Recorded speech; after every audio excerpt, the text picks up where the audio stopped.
Back of our Leaving No One Behind training. Today we are happy to have a lot of you back today. Looks like more coming in as well.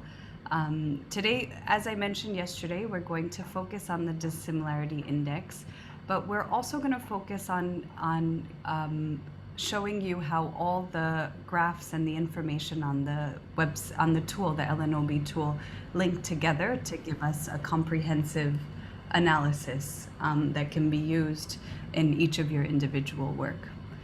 Having said that, so today is a shorter session. It's an hour and a half, but we do have an optional coffee break afterwards of about a half an hour or as long as required for any questions you might have. We will also have Q&As throughout the session. So if you have a question, please feel free to write it in the chat box and we will get back to you, or we will address it in our Q&A sessions. So just a quick reminder, if everyone can keep their microphones on mute during the presentation, and if we had great responses to the Mentimeter yesterday, so for those of you that feel comfortable, if yesterday wasn't the day, maybe today is. So let's all try to join in on Mentimeter and just use it as a tool for gauging how we are able to use our LNOB tool and explore it.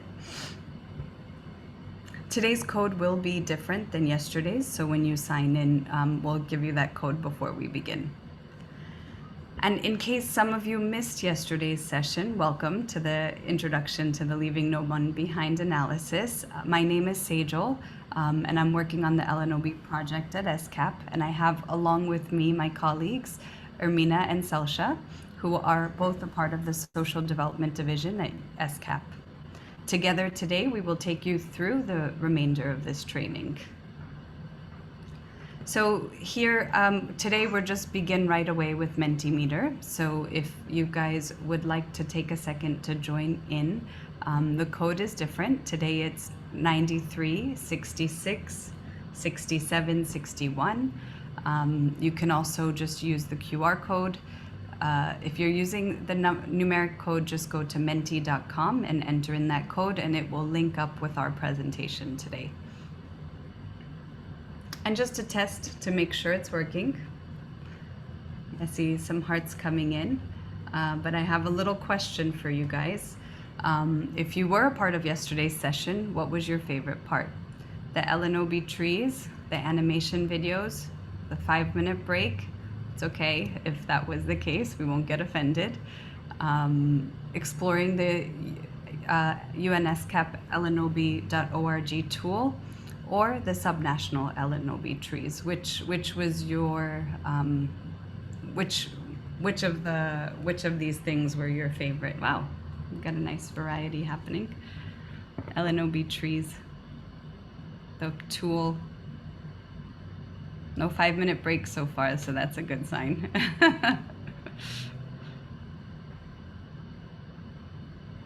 Great. Looks like many more people are joining on to Menti today. Just give everyone a couple of more minutes. It looks like it's a tie between the tool and our LNOB trees, which is a nice combination of two. Right, so, oh, more coming in.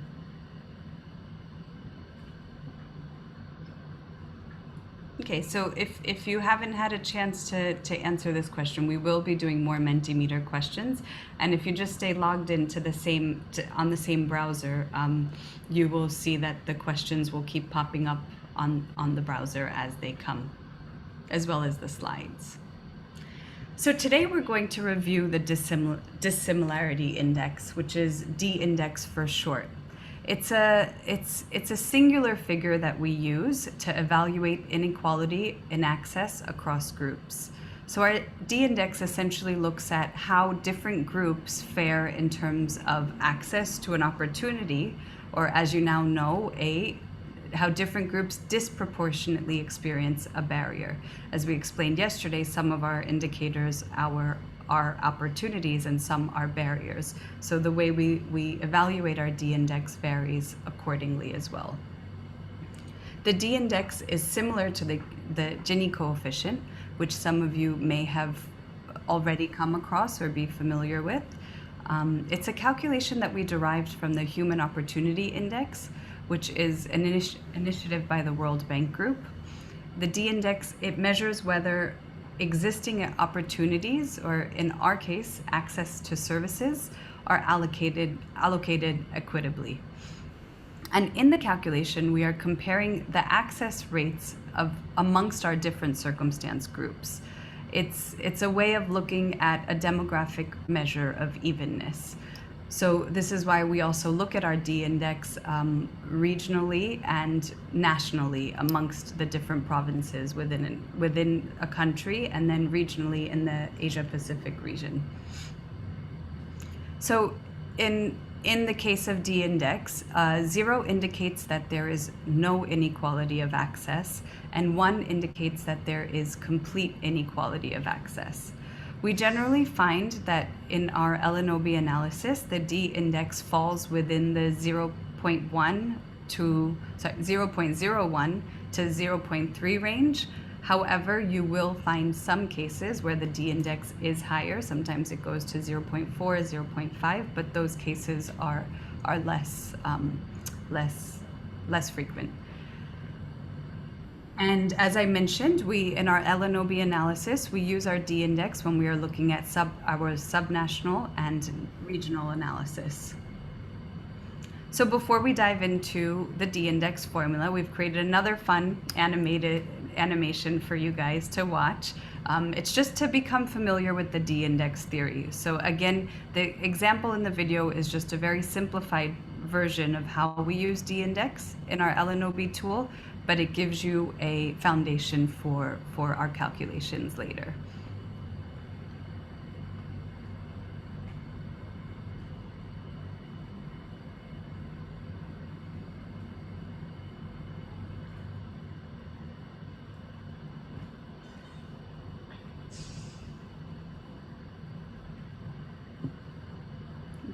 Is Selsha frozen?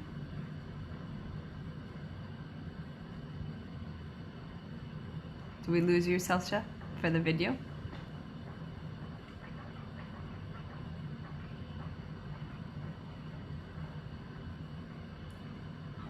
It seems to be our luck. Even last session, the internet was a little fuzzy for the D-index video.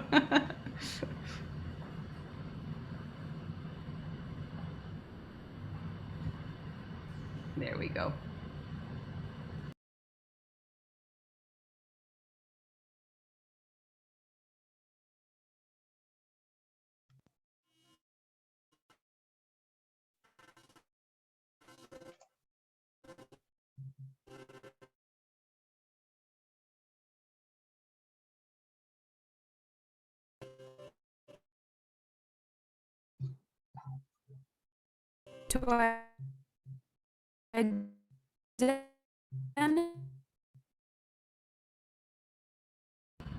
I think I'll share my screen.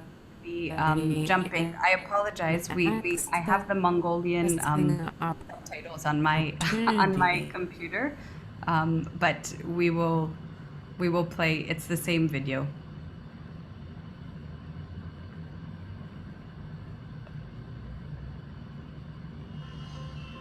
To identify inequality in accessing opportunities, the United Nations Economic and Social Commission for Asia and the Pacific has developed a Leave No One Behind tool.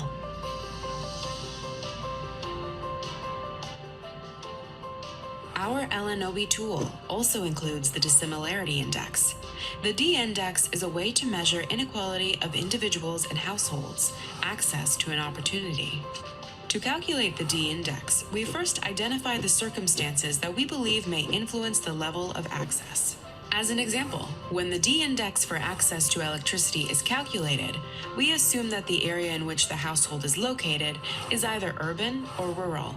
The wealth of the household belongs either to the top 60 or bottom 40 of the wealth distribution, and the highest education in the household is either lower, secondary, or higher education.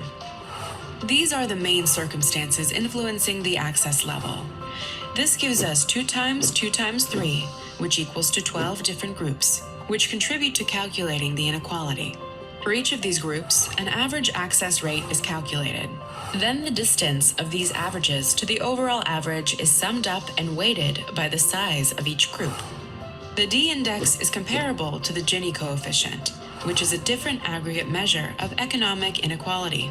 The D-index value also ranges from 0 to 1. A higher number indicates more inequality, while a lower number indicates less inequality.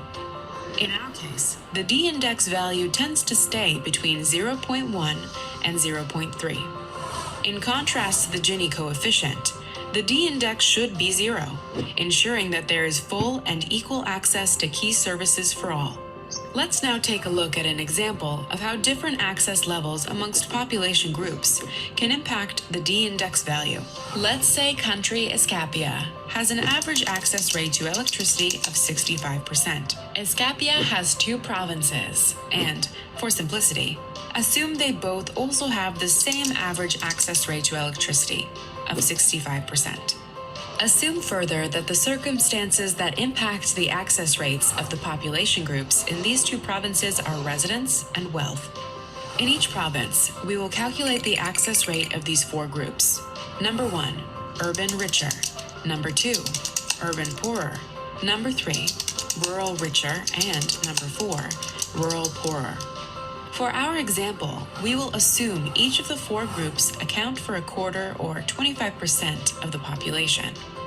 In Province 1, with an average access of 65%, we have the access rate of 68% for urban richer, 65% for urban poorer, 66% for rural richer, and 62% for rural poorer households.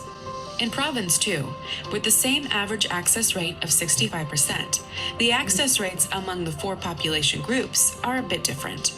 We have the access rate of 99% for urban richer, 51% for urban poorer, 85% for rural richer, and 25% for rural poorer households. Because of the relatively larger differences in access rates across the groups in Province 2, we have a higher D-index of 0.21, while the relatively lower differences in access rates in Province 1 generates a lower D-index of 0.01. Here we can see our D-index provides a single number that can summarize inequality in access for all groups for one indicator in a province or a country. In our LNOB online tool, we use the D-index for all indicators and many more circumstances. The results are available for download in different formats on lnob.unescap.org.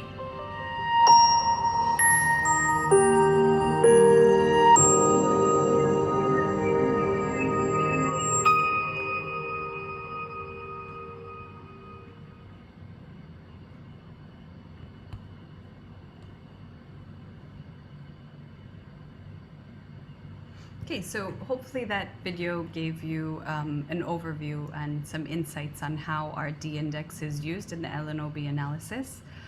So now let's see how we actually calculate our D-index. This is our D-index formula. And now that we understand our trees and the elements of our trees, this formula might be a bit more intuitive and easy to plug in the different parameters that we look at. So the first element of our D-index calculation is N, which is the total number of groups that we are considering when calculating inequality. When in the video, for instance, when we look at the country Escapia, it's a made-up country, but when we want to look at access to electricity, we are looking at wealth, residence, and education. And if we split wealth into 2 groups, residence into 2 groups, and education into 3 possible groups, then the number of groups that we are actually calculating the access rate for, the access rate to electricity for is 2 times 2 times 3. So 12 different groups are what we are considering when we calculate our D index in this scenario. So in our actual scenarios, it would be whatever circumstances are significant for that indicator, we would then multiply the different options. So in our actual cases, the number of groups are much larger. P hat is the average access rate in the country. So this is the same as our parent node in the LNOB trees. This is the average rate to electricity in the entire country. However, if we are viewing it at a subnational level, then the average access is for that particular province, if we're calculating a D index within the province. PI is the average access rate for each of those N groups. So from I equals 1 to 12 in our case right now, we insert in the access rate for each one of those groups. And BI is the respective weighted sampling proportion of that group I. So this is our sum of BI should equal to 1, the 100% of our population. So in our LNOB analysis, one important thing to note is that for the purpose of comparability, we have adapted the D index so that the value of a barrier, something like childhood stunting or violence against women, which is an indicator we looked at yesterday, in order for those barrier indicators to have the same interpretation as an opportunity, we actually take the negative of that barrier. So the reason for this is that the lower we want the calculation of the D index to represent that the lower the D index, the lower the inequality. And generally when you calculate D index, it is a measure of a distribution for a positive outcome. So in our cases of stunting, it's not a positive outcome, which means it's actually a barrier. So to calculate our D index, we look at the absence of stunting. And that is how we can then compare the absence of stunting to, for instance, access to electricity. So let me show you a simple calculation of the D index.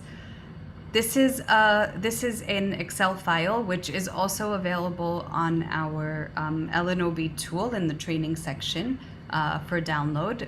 But essentially, it just shows you how our different inputs change depending on what we're looking at. So we're going to use the same example as ESCAP from the video, and here we have our 12 different combinations of wealth, residence, and education. P hat is our average access across the country. PI is each of the individual access for these 12 groups. And then this is calculated automatically. For simplicity, we've assumed most of them are 10% and the last few are 5%. And the final calculation shows us that the D index is 0.08. Now, if you just go in here, if we just add in some crazy access numbers that are very, let's say, varied and different, we will see that our D index, if you look at the D index calculation, it automatically starts changing depending on how much variation there is amongst the groups. We'll keep that one. Yeah, so we can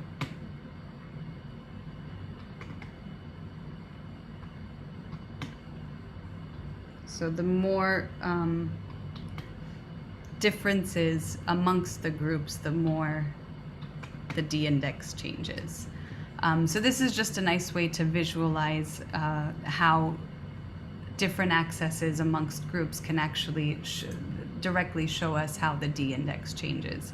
And again, just to reiterate, when we do this in our LNOB analyses, there's many more groups that are considered. And thanks to our algorithm, thanks to the R program, it's much more efficient to calculate these D indexes using that software.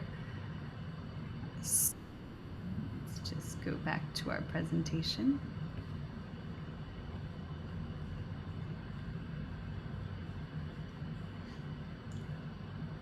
Okay, so we're going to explore more on the D index and how we view our barriers and opportunities in the next part of our session, which will be led by Selsha. But before we move into that section, is there any questions that anyone has about the D index so far? I haven't seen if there's much happening on the chat, but in case there's any questions, please feel free to raise your hand, turn on your video, and ask us any questions you might have about the D index until now.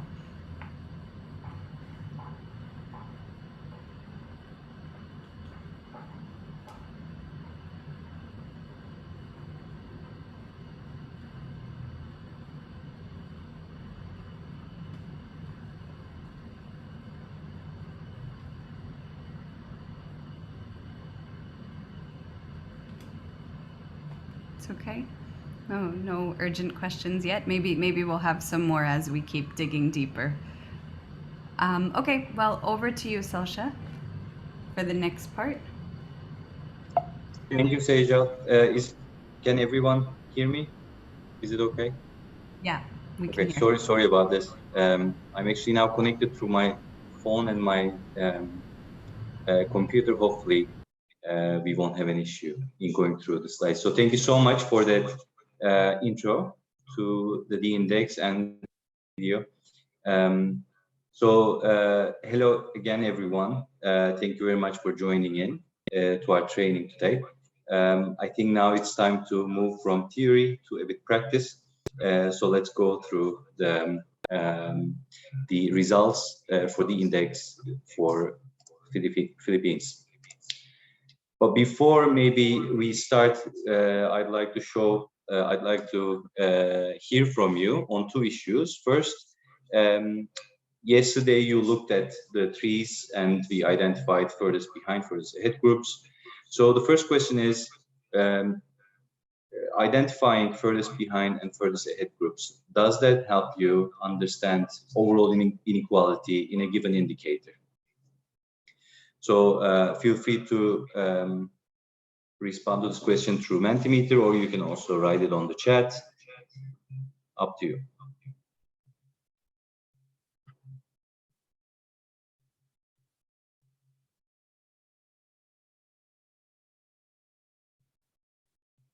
I see my colleague also shared the link to Mentimeter.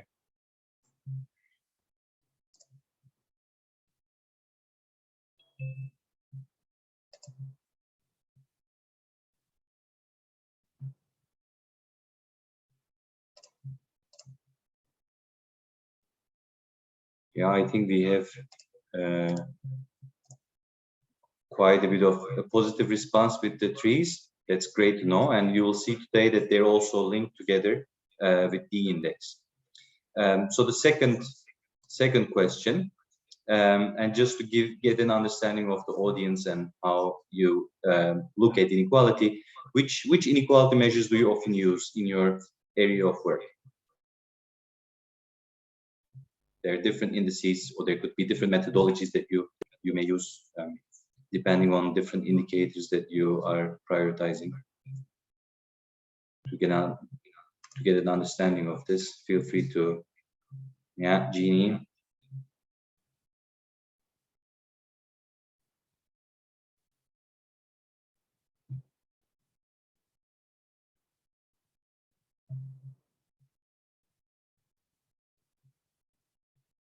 At ESCAP, we also work on social protection, and we look at the impact of social protection on poverty inequality. When we do this, we're also looking at Gini coefficient. Whenever there's something related to income or consumption, Gini coefficient, Palma ratio, quantile ratio, these are all helpful. And also, yeah, the gaps between access rates, right? Great. Okay, that's great. Thank you so much. So let's get to the results a little bit.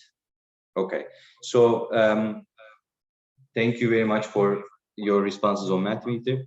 So as we go through the D index, we're again going to use DHS data for 2017. Everything remains the same: indicators, circumstances. So the methodology is a little bit different from yesterday, as you've seen, but the data source, variables, definitions, everything stays the same. And as we go through the results, we'll again show you the results for the national level for Philippines, but also results for the 17 provinces that you can see on the map. There are just a few names listed there. That's due to space brevity, but you can see that on the map we have the subnational divisions for the 17 provinces. And the advantage of the index is that because it's a singular number, it's much easier now to have a broad overview of inequality in a given indicator, because essentially we can see if we can see the national average for the index and also the D index for all the provinces in just one chart. The same could not be done with the trees, because you cannot see 17 trees or 18 trees in one go. We'll be following a similar approach to yesterday. You've seen key indicators with Armina, so we're going to focus on two indicators, one on the opportunity side and one on the barrier side, and we'll again emphasize the difference between these two as we calculate the index for them and compare different opportunities, barriers in one chart sometimes. So they'll come up. But on the opportunity side, we are going to show you the results from access to clean fuel. And then on the barriers type, we are going to focus on any type of violence against women in the Philippines. Okay, so let's start with access to clean fuels in the Philippines. So this indicator focuses on primary fuel used for cooking, categorized as solid or non-solid fuels, where solid fuels are considered polluting and non-modern, while non-solid fuels are considered clean. So yesterday you had a bit of a overview of this, but just to maybe for those, there might be colleagues who weren't with us yesterday. So just to give a bit of a background for this indicator, we know from the trees that on average 51% of households in the Philippines access clean fuels for cooking. But by now we know that this average masks large inequalities based on the location of the household, but also the household circumstances. So first of all, as you can see in this bar chart, there's a wide range in access to clean fuels across these different provinces. You have 93% access to clean fuels in Manila at the bottom in dark blue. And then it's only 4% on the other end in autonomous region in Muslim Mindanao, where it's 4% access. Now, across the 17 provinces listed above, only 4 in dark blue, as you can see, have an access that's higher than the national average of 51%. And let's also point out here, in case you can see the numbers, the average for those 4 provinces is pretty high relative to the average, so that there's a big jump in these 4 provinces. And maybe a bit reminder also that the LNOB trees yesterday showed us that the furthest behind group was consisting of households in the bottom 40% of the wealth distribution and located and those who have lower education. Their access rate was about 6% on average, as opposed to the furthest ahead, which had an access rate of 88%, and they were consisting of households living or coming from the top 60% of wealth distribution and urban households. So there's a wide range, and it's also already giving us an idea of inequality. But what about having a single statistic for inequality in access to clean fuels, while we control for all household circumstances and province of residence. That's when the D index comes in. And the next chart will be focusing on the D index. So here, the bar chart shows the D index for access to clean fuels among households in the Philippines. It shows inequality as a single metric at national level, so that's the gray bar, and at subnational levels, the non-gray colored bars in the Philippines. Again, in terms of access to clean fuels based on socioeconomic and demographic circumstances of households. So let's remember that in computing this D index, as Sejalo was also showing through the Excel sheet, we have 12 groups for whom we calculate the average, and then we compare their specific group average to the national average. So the wealth of the household is a circumstance that we use. That's we split, as you know, between bottom 40% and top 60%. Then the second one is the residence, location of residence. So we have rural and urban households. And finally, we have the highest educational level in the household. And we have three options for those: primary, secondary, and tertiary. So 2 from wealth, 2 from residence, and 3 from education. When we multiply all those, we have 12 groups for whom the index considers their averages. So let's look at the bar chart a bit closely here now. On average, the index is 0.33. So as you recall, we were saying that it's between 0.01 and 0.30. So already the D index for the Philippines is out of the range of where we find the index usually. That's quite high for a national average. This gives us an idea that household circumstances and there is a location of provinces are creating significant differences across households. So they're quite dissimilar in their access to clean fuels. Looking again a bit more directly into the chart, we see that there are 12 provinces which are colored in dark orange, where they have a D index that's higher than 0.33, with the autonomous region in Muslim Mindanao exhibiting the largest inequality at 0.64. That's quite high for many results that we get in this platform. But we also see that many of the provinces are located between 0.45 and 0.55 range, which is again very high for the index standards. We see that there are 5 provinces where the index is considered to be low compared to the national average. Of course, we take it as our benchmark. Manila has the lowest inequality. We usually observe this in the capital, having lower inequality in access to clean fuel. Recall that the blue-colored, the dark blue-colored bars, the provinces, are also representing areas where coverage is high and inequality is low. But we'll get to relating the coverage and the inequality in just a bit. And maybe before doing that, let's give a reminder of our legend. It's similar to LNOB 3 in terms of color coordination. We are still considering the dark blue as the best case scenario, and then the dark orange as the worst case scenario. And then we have the 2 intermediaries, the lighter blue and the lighter orange. So in the case of dark blue, we have higher coverage, higher access to clean fuel, and lower inequality. That's the best case. Again, these are all compared to the national averages. And then the dark orange represents the lower coverage and higher inequality, a situation that we would like to avoid. So now let's bring together access and inequality, and they're quite related to one another. In most cases, as coverage increases, as access increases, inequality decreases, but it's by no means automatic. So we have the scatter plot here to show the relationship between access to clean fuels and inequality. So on the x-axis, we have the access rate, and on the y-axis, we have the inequality measured by D index. And a reminder that we have 17 provinces, so 17 dots on this scatter plot.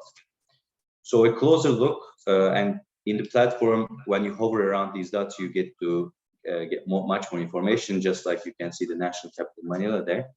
But Manila, we have 4 provinces that are at the bottom right quadrant, which represents the best case scenario with higher access and lower inequality. And there we see Manila, but in addition to Manila, we have Central Luzon, Calabar Zone, and Cordillera. I hope I'm not mispronouncing too badly. So these 4 provinces are representing the best case scenario. Then we have 11 provinces on the top left quadrant, with the autonomous region in Muslim Mindanao exhibiting the largest inequality and lowest coverage. So that the dot that you see at the top, far left, that's the autonomous region in Muslim Mindanao. All those dark orange ones also have lower than national average access rate and higher than national average inequality in access to clean fuels. We also see a light orange colored dot, that's Ilocos, and it's the only province that's in the bottom left quadrant. But it's very close to the ideal quadrant, right? Like just a little bit of a nudge can probably push it into to the bottom right quadrant. So in Ilocos, the access rate is 49%. Inequality is already below national average. So if Ilocos could move beyond the national average of 51%, so if it were to increase just from 49% to 52%, it would join the ideal quadrant. But of course, it would still be quite far behind the 4 provinces in dark orange, the dark blue that we see there, because on average they have over than 70% access rate. So Ilocos would still need to do a little bit of expansion in access to clean fuels to join the ranks of the top 4. So we've seen this key index, but the scatter plot, the relationship between there, and after looking into this key index, it can also help to go back to the trees or the overview table, as Ermina showed you yesterday, to get a bit of understanding of what's happening in these provinces.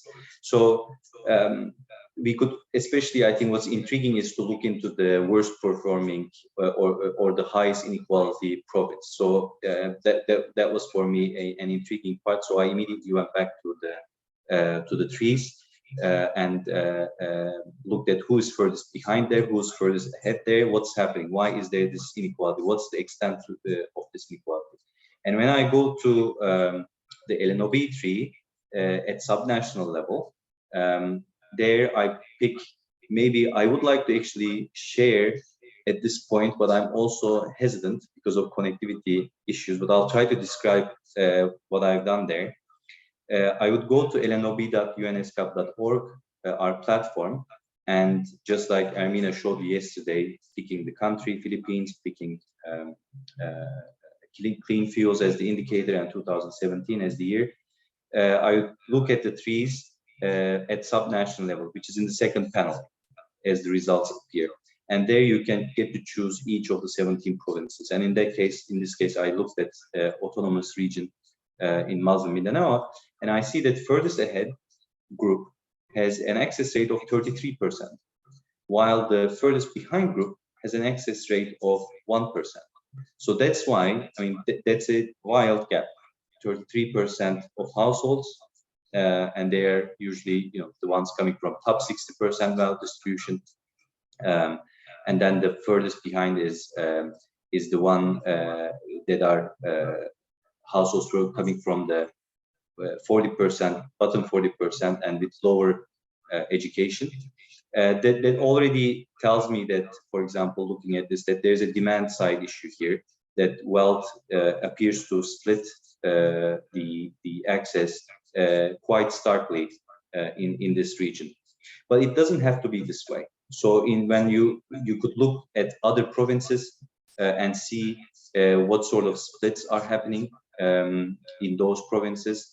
So and this at this point, the overview table can help you to go through which circumstance matters the most, and how these splits are happening. For example, in digging a little bit deeper into this, like trying to make sense of these results, in most of the provinces, I noticed from the overview table that the wealth of the household matters the most. But then there are 5 provinces where residence comes as a second most important variable, and at times it's the first variable that splits. And these are, for example, Davao, Central Visayas, Northern Mindanao, and Zamboanga Peninsula. In these provinces, for example, urban-rural divide contributes to inequality much more, which kind of gives an indication that maybe the issue here is more equal, or relatively speaking, supply-side factors are intervening and contributing to inequality here as well. So thank you very much, Sejal, for sharing the overview table. As you can see, you can, after clicking or selecting your country, year, and indicator, you can just sort through and select all the provinces also, and go through which variable contributes to this split more. In this sense, you can see in one table you can have the most relevant messages of the trees in basically one table.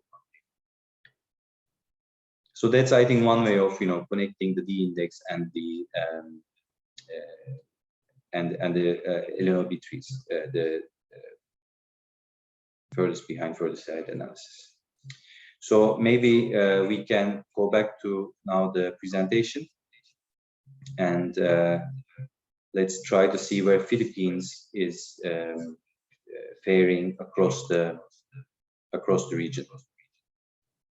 So we have quite a bit of data for access to clean fuels, as we use it from DHS. There are 26 countries for which we have data from recent years, or years around 2017. Those are the dots that you see on the map there. Let's again start with D index. So Philippines ranks 15th out of the 26 countries listed here. And in Southeast Asia, Philippines is lagging behind Thailand, Indonesia, and Vietnam, but it's ahead of Timor-Leste, Myanmar, Cambodia, and Laos PDR. So you can see the regional average for the D index. Philippines is behind that. So there's quite a bit of room to improve and move to the dark blue colored countries. When we look at prevalence, the relative situation of Philippines is not that bad now. Philippines is closer to the regional average, which also says that the focus should be more about improving the access of certain groups, but still, of course, the national average should also increase. But here we also see Thailand, Indonesia, and Vietnam outperforming the Philippines in access to clean fuels.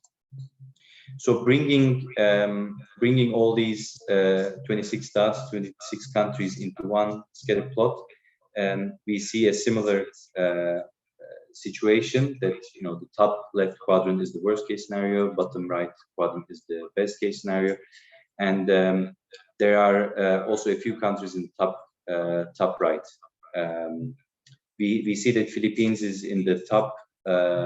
Is on the top left quadrant, but it's quite close to the ideal quadrant. So with a mix of lowering inequality and increasing coverage, Philippines can move to the bottom right, where the dark blue countries are located. How much improvement is needed? Well, access rate needs to increase by at least 10%. So it needs to increase from 51% currently to beyond 56%. Which was the regional average, but that will only move Philippines to the top right quadrant, where we see Vietnam and Bhutan, the light blue colors. Philippines will also therefore need to decrease the D index to move down to the bottom right, and for this inequality D index would need to decrease from 0.33 to below 0.26, which is by no means a easy reduction. That's a 25% reduction in D index. So often increasing coverage contributes, as I said earlier, to reduction in inequality. But if, as you are increasing coverage, if certain groups, particularly like the marginalized groups, are left behind, it's not going to immediately reduce inequality. This also brings the importance of size of these groups. If they're too small, maybe it might still reduce inequality, but still we're going to be leaving behind systematically certain groups which we want to avoid. So let's move to a barrier. But at this point, if there are any questions, if there's anything in the chat that we should address before moving to the barrier, happy to take any questions at this moment, or we can continue also for any type of violence against women indicator.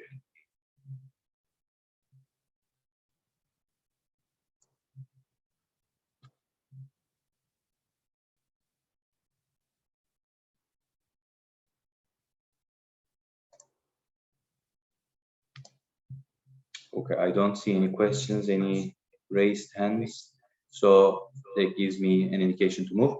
Okay, so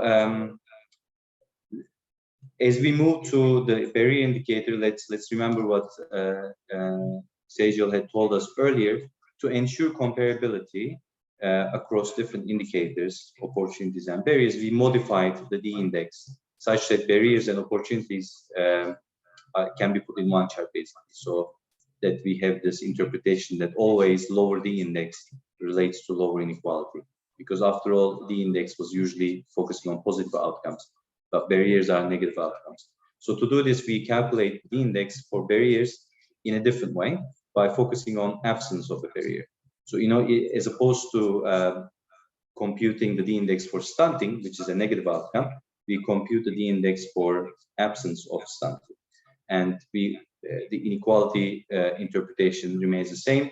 The lower the absence of stunting, the lower the inequality in absence of stunting, the better. So the color coordination remains the same. Again, the ideal versus the worst case scenarios, but the interpretation is a little bit different. Now, in the barriers, we want lower prevalence and we want lower inequality as the ideal case. And the worst case scenario is that there's higher prevalence and there's higher inequality. So in analyzing a barrier, as mentioned, let's take the example of any type of violence against women. Recall that maybe a quick reminder that this indicator follows the definition of SDG indicator 5.2.1, so which measures the proportion of ever partner women and girls aged 15 years and above subjected to physical, sexual, or psychological emotional violence by a current or a former intimate partner in the previous 12 months. Now let's navigate together, and as Sejal is showing, as you go to lnob.unescap.org, you choose again your Philippines as the country, any type of violence as the indicator, and 2017 as the year. First, the LNOB trees show up in the first panel, followed by the subnational LNOB trees, and in the third panel you see where our D index will come. So this is where you can see the D index and prevalence and their relation. Now a question will come, a Mentimeter question. So if you would like to also take your time to go to this, it will be great. So Sejal, let's go to the prevalence, or maybe we can go now back to the presentation and not give away the answer to our question coming up.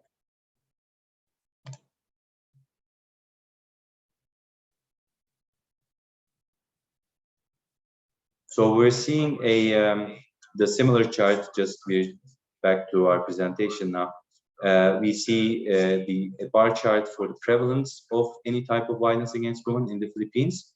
So let's have a closer look first on the prevalence to set the context, and then we move to the index. So on average, almost 1 in 4 women in Philippines experience any type of violence in the past 12 months by an intimate partner.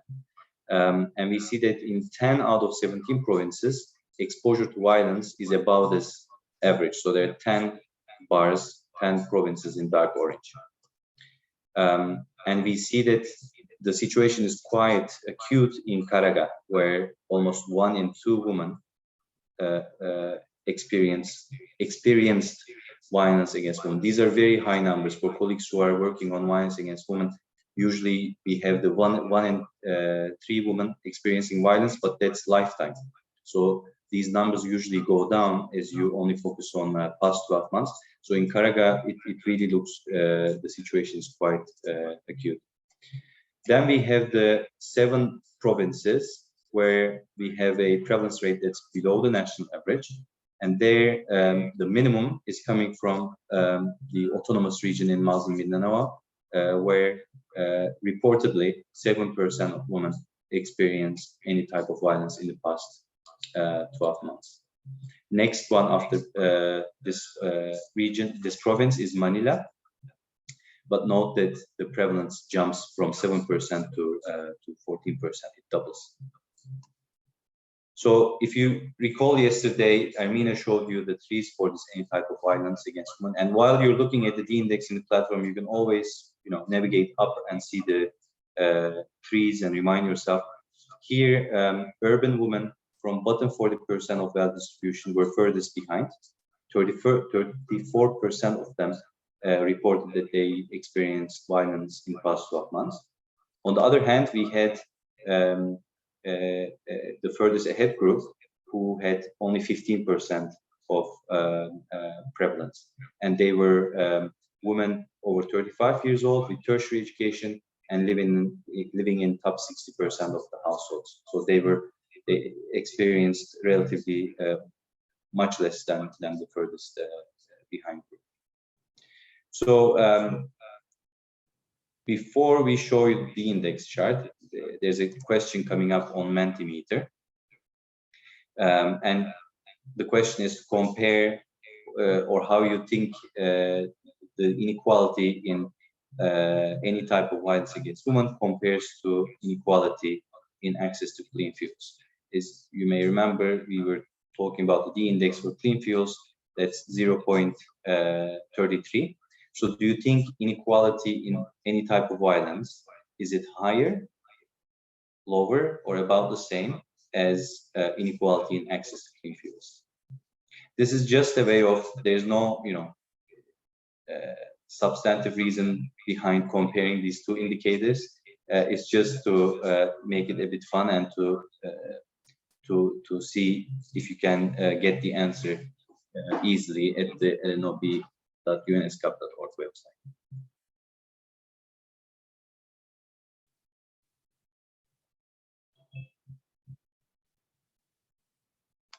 Let's give a few seconds. I see 6 colleagues have responded already. If you're at the LNOB platform, it's just a 3rd panel where you first have a bar chart, and then that's followed by the D-index chart. And there you could see the gray bar representing the national average for the index. So we're wondering if this one is lower or higher or about the same. Okay, we have 7 answers so far. Let's reveal.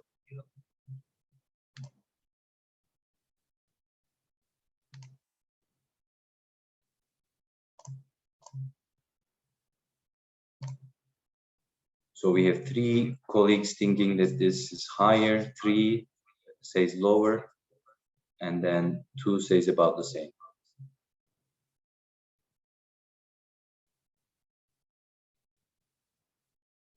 Okay, well, let's reveal the result.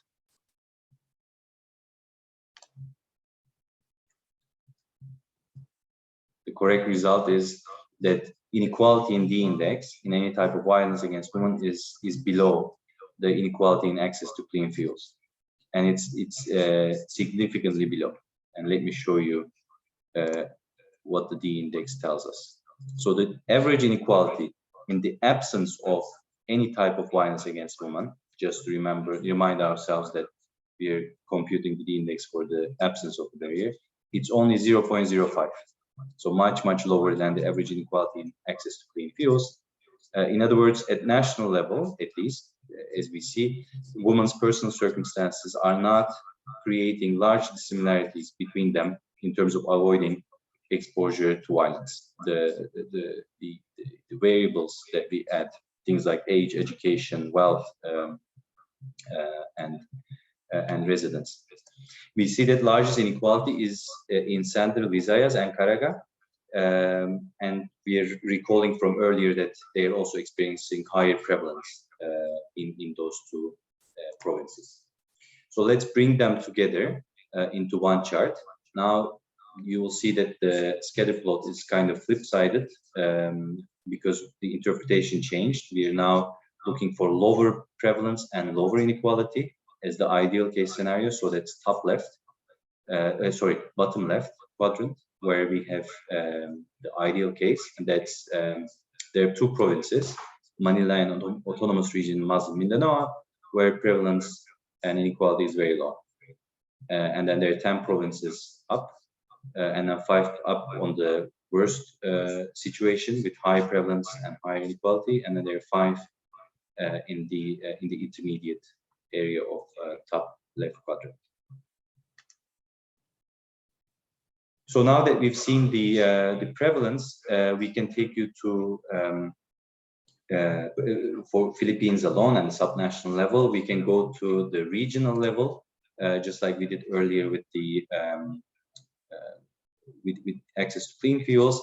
Here we have much less number of countries for comparability, but we can still see or no, maybe not much less. I think it's about the same. So before moving into the seeing Philippines in a comparative perspective, we'd like to hear from you again. And we had a philosophical question like this yesterday. So there's no wrong or right answers, but I mean here there's a bit right answer maybe.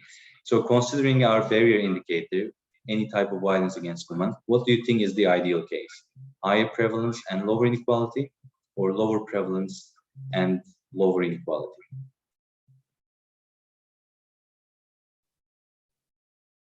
You feel free to respond to this question on Mentimeter or on the chat. You can also write your answer.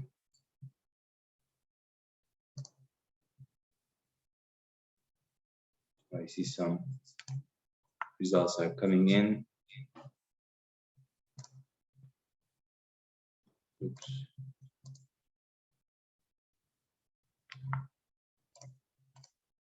Yeah, makes sense. Lower prevalence. We want lower prevalence in the absence of. We want lower prevalence in violence against women, and we want lower inequality as well. Okay, let's look at where Philippines is across the region. So relative to Asia Pacific average for countries with available data, which stands at 32%, Philippines has lower prevalence of any type of violence against women. At 24%. In fact, Philippines is in the further ahead group of countries, together with Myanmar, Tonga, Armenia. And in Southeast Asia, Philippines is ahead of Cambodia and Timor-Leste, but it's behind Myanmar. So that's for the prevalence in a comparative perspective. Relative to, again, on the D-index, the regional average for D-index is 0.08, and Philippines is faring well in this. It's 0.05 D-index for inequality. So it only makes sense that Philippines is in the dark blue colored group of countries in this indicator, with lower inequality and lower than regional average inequality and lower than regional prevalence. So bringing together all the countries with available data, we see that Philippines is in the bottom left quadrant, the ideal quadrant, together with, and it's quite ahead with Armenia and Myanmar, just behind Armenia and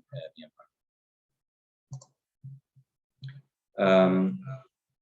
So now let's try to contextualize inequality across indicators for which we have data. This graph you could see again in the LNOB platform at the far bottom of the panels. We are seeing all the indicators for which we have data, and there are some which are in different colors, but the concerning ones, especially from the LNOB analysis perspective, are the 9 indicators in there are 9 indicators in dark blue with lower inequality, indicating the positive side in Philippines, and these are including some indicators which are opportunities, some indicators which are barriers, like there's any type of violence against women, basic drinking water, electricity, skilled birth assistance. So these are the indicators where the situation seems to be on the positive side. On the other side, there are 7 indicators in dark orange, where inequality is higher and access is lower. And it's important to note that all these dark orange ones are opportunities. So we need to increase access to these, and we need to lower inequality in access to these indicators. And they include crucial opportunities like access to internet, access to bank accounts, and clean fuel. Now, as you can see here, the D index is highest for access to bank accounts and mobile banking, or the financial inclusion indicator, and that's followed by clean fuels.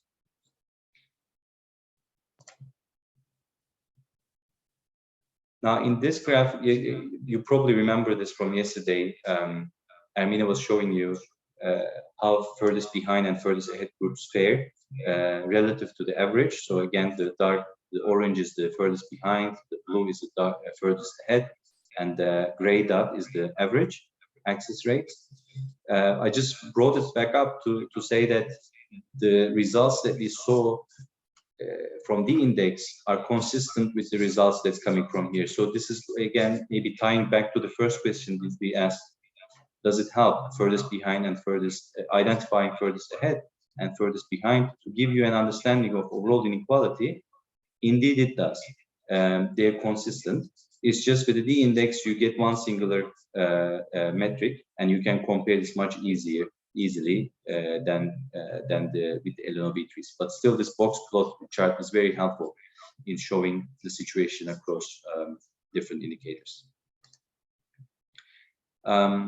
So let's do another opinion poll, but first please go to the other indicators tab.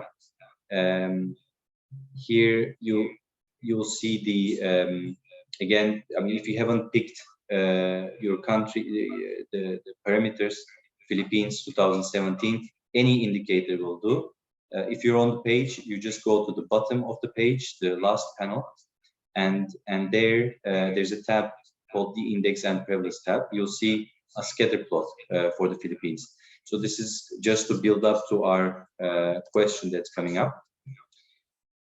So in that scatter plot, you would be seeing all different indicators in the Philippines and how their access and their inequality is positioned. So based on this scatter plot, our last question is, which SDG indicators do you think require prioritized action in the Philippines? So you have 3 options: bank accounts, internet usage, and family planning.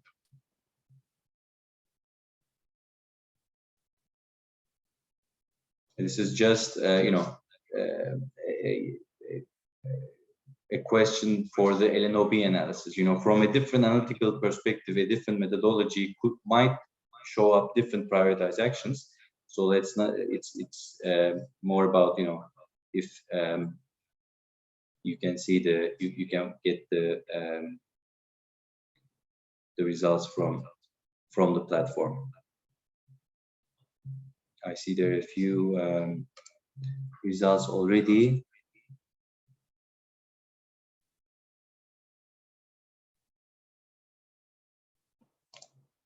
We can maybe reveal.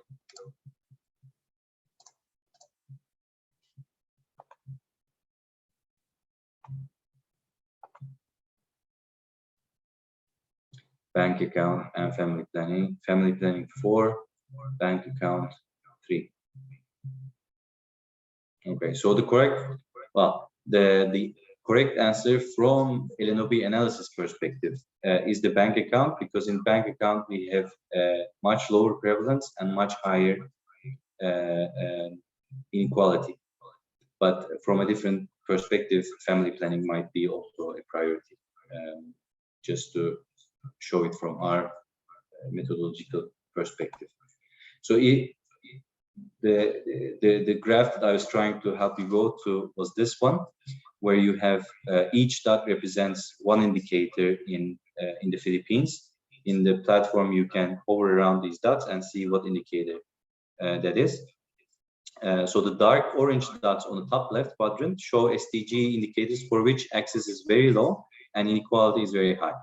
So in that sense, one could therefore say that they should be prioritized in policy implementation. At the far top left, we have access to bank accounts, followed by use of financial services and access to clean fuels. Those are the ones with very high inequality and lower prevalence. So then, in this graph, you can also kind of have an interpretation of low-hanging fruits, like where you could maybe a bit acceleration of policy implementation and a bit improvement could, move some indicators to the bottom right quadrant. And for example, internet usage, which is colored in light blue, can move to dark blue if the index were to decrease from 0.19 to 0.14. That's a formidable decrease, but it's not too far away from getting into the ideal case. Family planning was raised. So family planning is colored in light orange. So inequality is lower in family planning, but it's just access is lower than the national average. So moving from 58% access rate to family planning, for example, to beyond 65%, it would move this indicator to the ideal case. So family planning in this interpretation could be considered as a low-hanging fruit, where it's quite attainable that we increase access and reach to the ideal case. Okay, so a final question on Mentimeter or on the chat. Would you use the index to understand inequalities in SDG indicators? And we've shown you the index for DHS based and mixed, but in the Philippines, DHS indicators, the index can be used for any variable, any indicator. So it can be computed for whichever survey you have.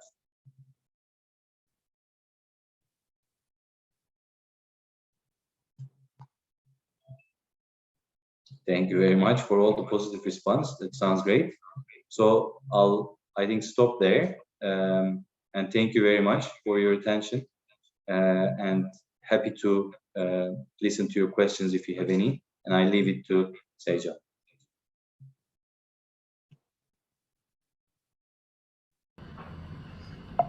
Thank you, Salsha, for that enlightening presentation. And thank you all for joining us for this entire session as well. And hopefully today gives you a full picture of what our LNOB tool provides and the different graphs and charts that can be used to identify the furthest behind, and can be used to dig deeper into how we can find these people, how we can do additional analyses to assist in bringing the furthest behind ahead. We are very grateful. I'd just like to say a quick thank you to Eileen, our government focal point. Thank you so much for assisting us in access and in sharing the training with the Philippines and having such a great attendance. And as well as to John, who is at the UNRC and Philippines. Thank you very much for assisting us as well. If We will have a coffee break, so if anyone would like to ask any questions or just discuss the analysis in general, please do join us. If not, we do have a evaluation form. If you did not fill it out yesterday, if you would like to take a few minutes to fill it out today, we'd be very grateful to get your feedback. Philippines is our second country that we are doing this training for, and we'd love to get feedback from you all for the next trainings that we do with other countries as well. Yeah, but anything else, Ermina? Is there anything else that I'm missing? No, Sejal, this is great, and thank you very much. From my side as well, it's been great to have all of you here. We know it's a lot of material and a lot of content. On our website, we invite you to navigate to our website and take a look at all the graphs again and check out the descriptions under data insights. We think these will help you, and also the information tabs if you want to hear more about them. Yeah, if you want to learn more about the indicators we're using, the selection and the circumstances as well. A couple of small things. One is we have, since yesterday, we did go and look a little bit further into the DHS for the Philippines to see if some of the questions that were raised, if we would be able to address them. And so we can talk a little bit about that in the coffee break, but if you want to have follow-up questions. But from our perspective, I think the two main areas that, two suggestions that I had noted down, at least in terms of violence against children and in terms of disability. Unfortunately, in the DHS, I did not find these questions. So this may be harder to address now.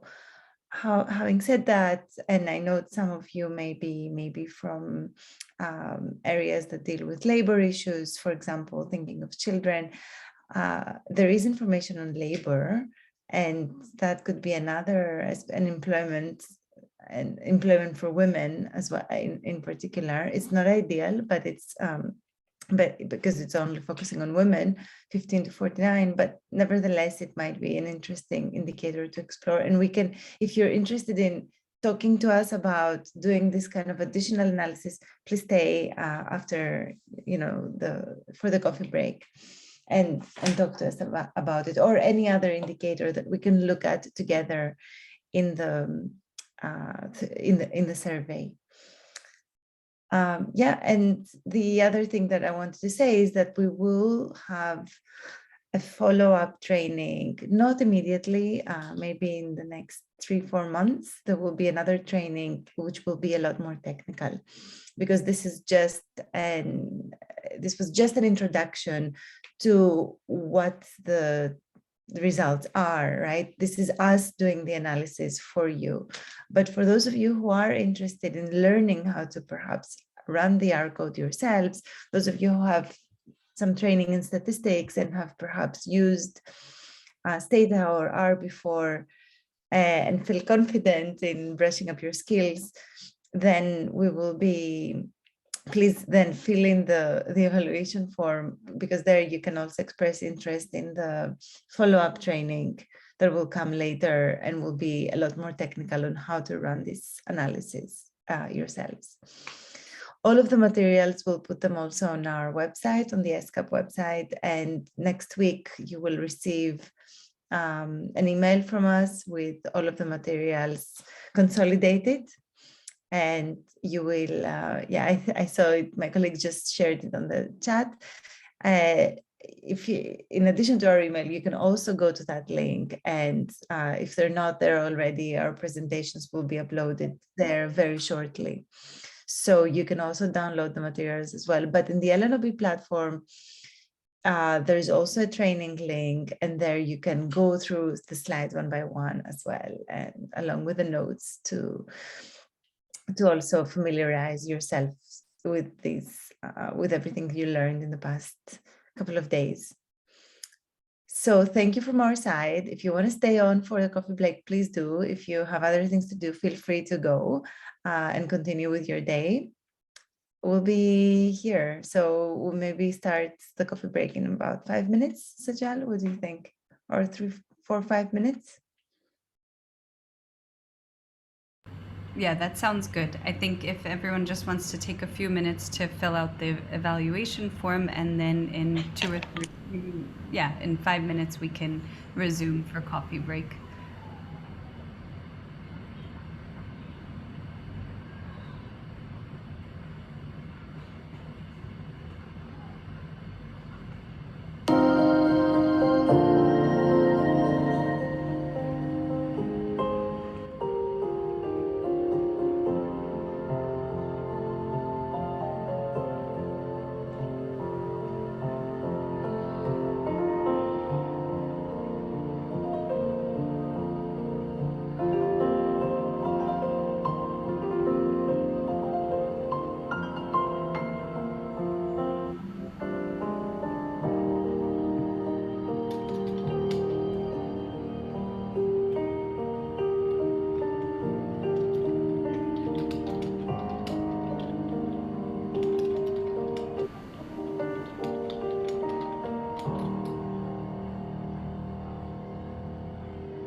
I've just shared the QR code again for someone who just asked for the QR code.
can begin.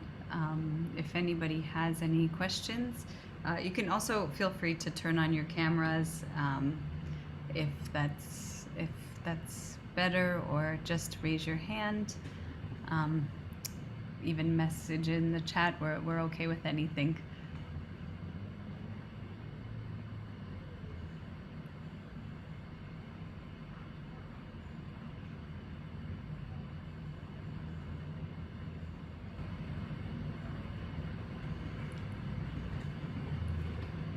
So in case we have, if maybe we can encourage some conversation, just asking some questions that we frequently get.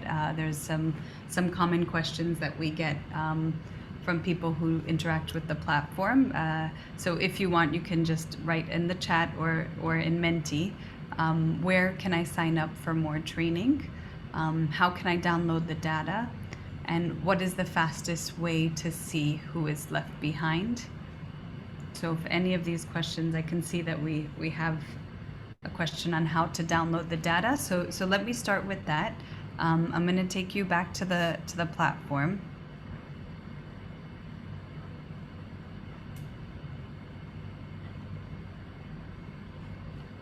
So on our platform, whatever indicator that you choose, it can be any indicator, any country, but for you Philippines, it can be 2013 or 2017.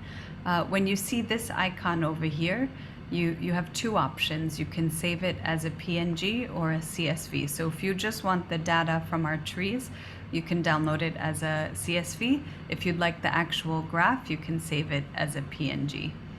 And this goes for any of our graphs. The only thing that I recommend is for trees or graphs that are very large, it's best to make your screen full screen before downloading. And you can download any of these graphs the same way. So for instance, let's look at, so any of these graphs as well, each tab has a different graph, and all of them have CSVs and PNGs. But I think our regional data is quite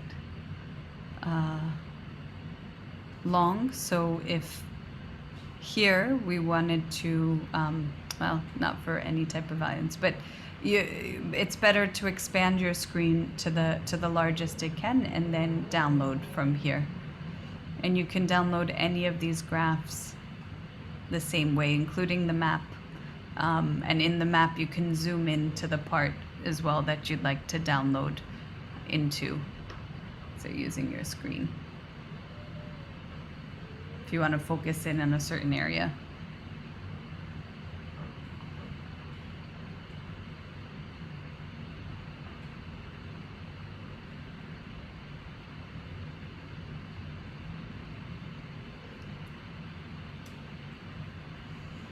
And where can I sign up for more training? So so this is great. So as Ermina mentioned, we will be hosting an R training where you will learn how to actually, or R or Stata, but you will learn how to run these algorithms on a software, which means you can actually adapt the analyses to using different indicators, different circumstances, and perhaps different data sets as well. If you fill out the evaluation form, one of the questions on there is, would you be interested in another training? So in there, if you could leave your email address, that would be helpful. Or you can always email us at any time, which I think, can someone remind me of our email address?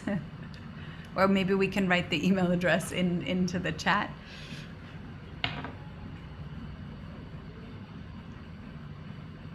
If you're curious about this training, we do have the recordings, which we will upload onto the link that my colleague sent earlier. And we will also follow up this training with an email, which will give you that link to everyone who registered and whose email addresses we have. So you will be able to access the recordings and the presentation materials. You can go straight to the website as well. And again, if there's any trouble or questions, anything new you'd like to find, you can email us at the email address that's in the chat right now.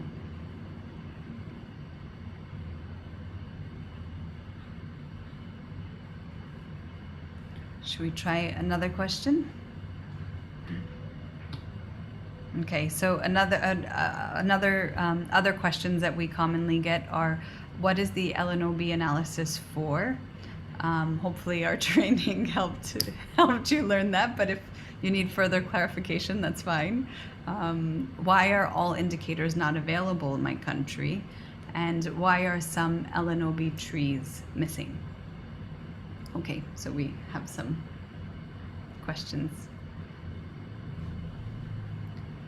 So our indicators are not always. I'll start off here, and then I'll let my colleagues also chime in. Our indicators, we use, so for the indicators that we've set for our standard analysis, we don't always have the data in DHS for every indicator for every year. So if you remember in yesterday's presentation, 2013 Philippines survey had significantly less indicators than 2017 Philippines survey, and that's mainly because we rely on what the DHS survey includes in their questionnaire. So if it's in the questionnaire, if we have the data set, then we analyze it. But in many cases, we find that certain, like Philippines 2017, the stunting, wasting, and overweight indicators were unfortunately not included. So we couldn't run that analysis on those indicators. And am I missing anything else? Is there any other? That's the main reason that we don't. And why are some LNOB trees missing? Okay, so this could be for, I guess, for two reasons. The main reason would be that for our opportunities that that a certain indicator already has 99% access, in which case we don't run the analysis. We consider that close enough to having 100% access. For barriers, if it's less than 1% prevalence, then we consider that as not enough prevalence to analyze further. Another reason could be, but not really at a national level, but in the province trees, you might find that we can't analyze some of the provinces, and that's mainly because the sample size is too small. The national level trees don't have this problem, but in our subnational analysis, some of the trees are not available for this reason. It could be that the sample size of that area, region, that province is too small, or it could also be that no variance was found amongst the groups in that region. Not no variance. It could be that the access level was, again, for opportunities 99%, or for barriers 1%. Am I missing anything else for that?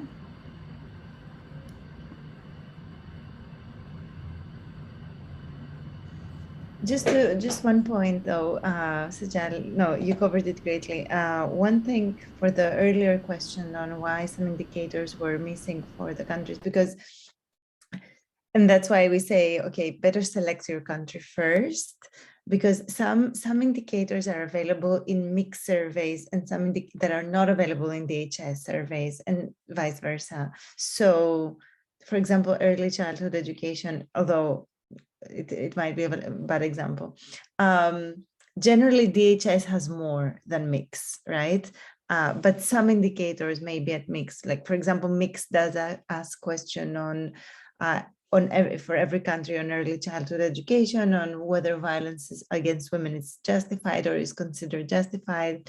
So these are some of the questions that we have not included in DHS surveys, because we have obviously the much better prevalence of violence against women indicator.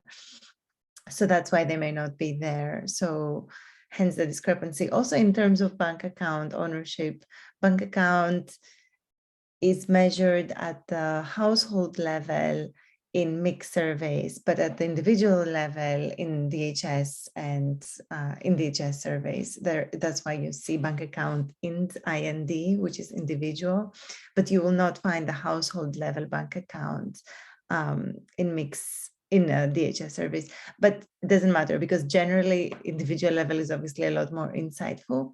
So that is a preferred indicator anyway. So just one point, that better select the country that you're interested in and the year, because that will define which indicators will be available, rather than going to the indicator first and selecting an indicator that may not be available for your country and year.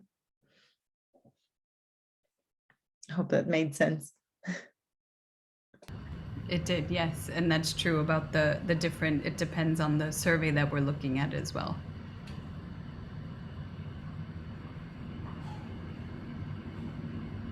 Let's see. Well, we have a list of other questions in case there's no others coming from the chat. We have just a snapshot of other questions that people commonly ask.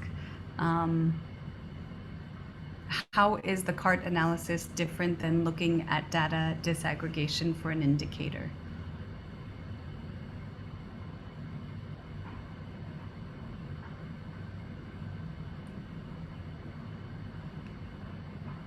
How do you calculate the D index for a barrier indicator? Well, we don't have a Mentimeter slide for this one, so maybe we just pick and choose out of a hat. Or maybe people can write a number in the chat, right? Yes. Whichever question they want to answer, they want to see the answer to. Is it possible to add indicators? We did talk a little bit about this. Beyond the standard analysis, what other types of analysis are available? Why is the standard analysis tree different from the including ethnicity tree, even though no new circumstances appear in the trees? How are the splits in the trees determined? What is the difference between indicators and circumstances? And what is the difference between opportunities and barriers? So in case any of these questions make you question, please feel free to write the number in our chat.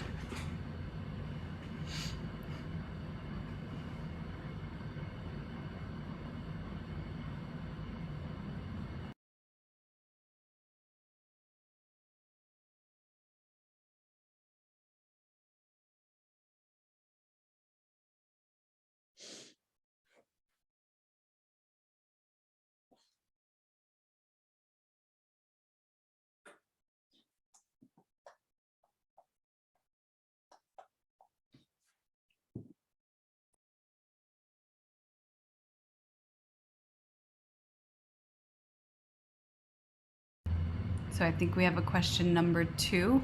How do you calculate the D index for a barrier indicator?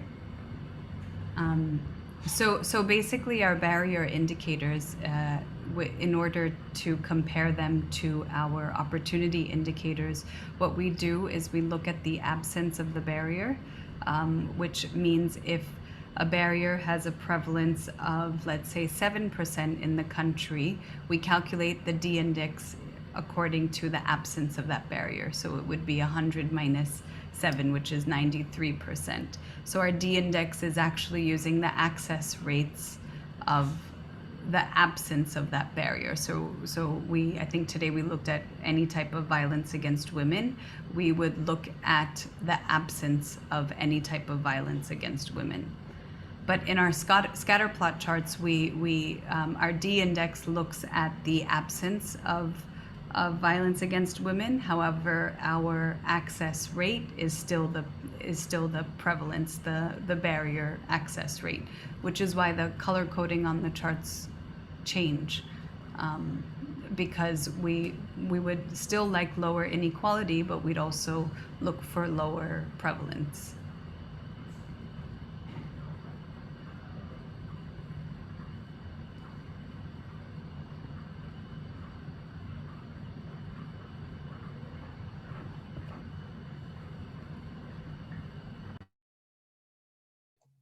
maybe I add a few more things there. I think, that there is no difference really in terms of methodology for or how the d-index is estimated between a barrier and an indicator. It's just we flip the barrier a little bit, otherwise, and make it more of a positive outcome if it's a negative outcome, like violence against women is a negative outcome, but d-index is measured for positive outcome. So we turn it around and make it positive by looking at what the absence of violence, or if it's stunting, for example. That's maybe easier to relate to because it's a shorter word.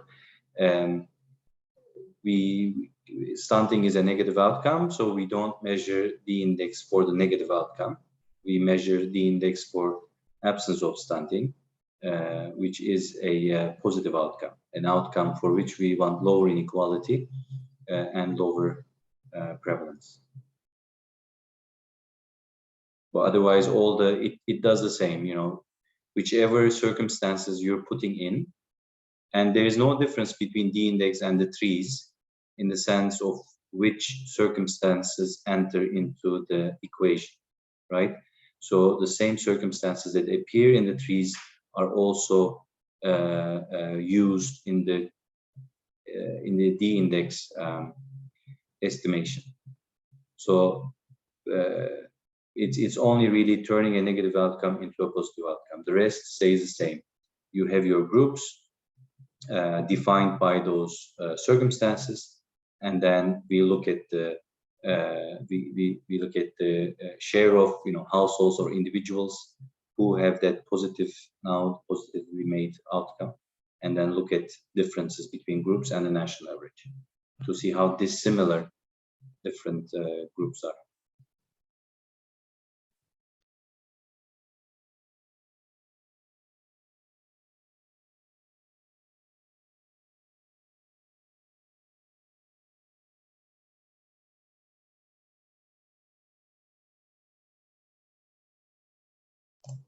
I like the first question also. Can I say a few words? Mostly we do the data disaggregation for an indicator, right? Like we look at, and SDGs are guiding us to do this. And oftentimes in the past, at least, it used to be just like one indicator at a time. But now we are also more interested in how different circumstances are interacting with one another, so that, or there are sometimes interesting disaggregation results that make us question it further. We look at an indicator for which we might think women are lagging behind, but they might not. So then it kind of tells us to look deeper. So maybe there's something else here. Let's disaggregate further by other circumstances. So in addition to sex, maybe we add education, we add residence. The benefit of the card analysis is that data disaggregation would be rather endless. You would have to disaggregate in many, many different ways, and then find the one that identifies the furthest behind. So card analysis is the algorithm that looks all these disaggregations, and it looks at, it makes that decision, this objectively narrowing down decision for you, so that you don't need to calculate so many group rates and then compare them. With card analysis, you can do this with the click of a button, and it just looks into your data structure and finds the furthest behind and furthest ahead.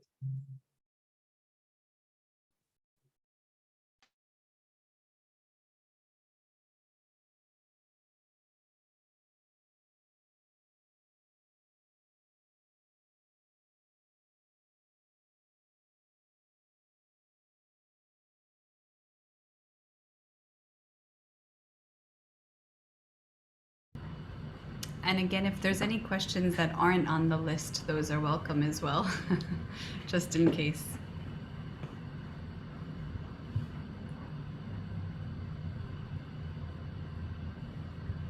Okay, well, I think if that is all, hopefully we addressed many of the questions in the training. And if there are any questions, again, please feel free to email us. Thank you all for joining session 1 and session 2 of this training, and we hope that this work can help and assist you in the upcoming future. Thank you all for joining, and thank you, Selsha and Ermina, as well. Thank you. Bye-bye. Thank you, everyone. Have a good day and keep in touch. Bye, everyone.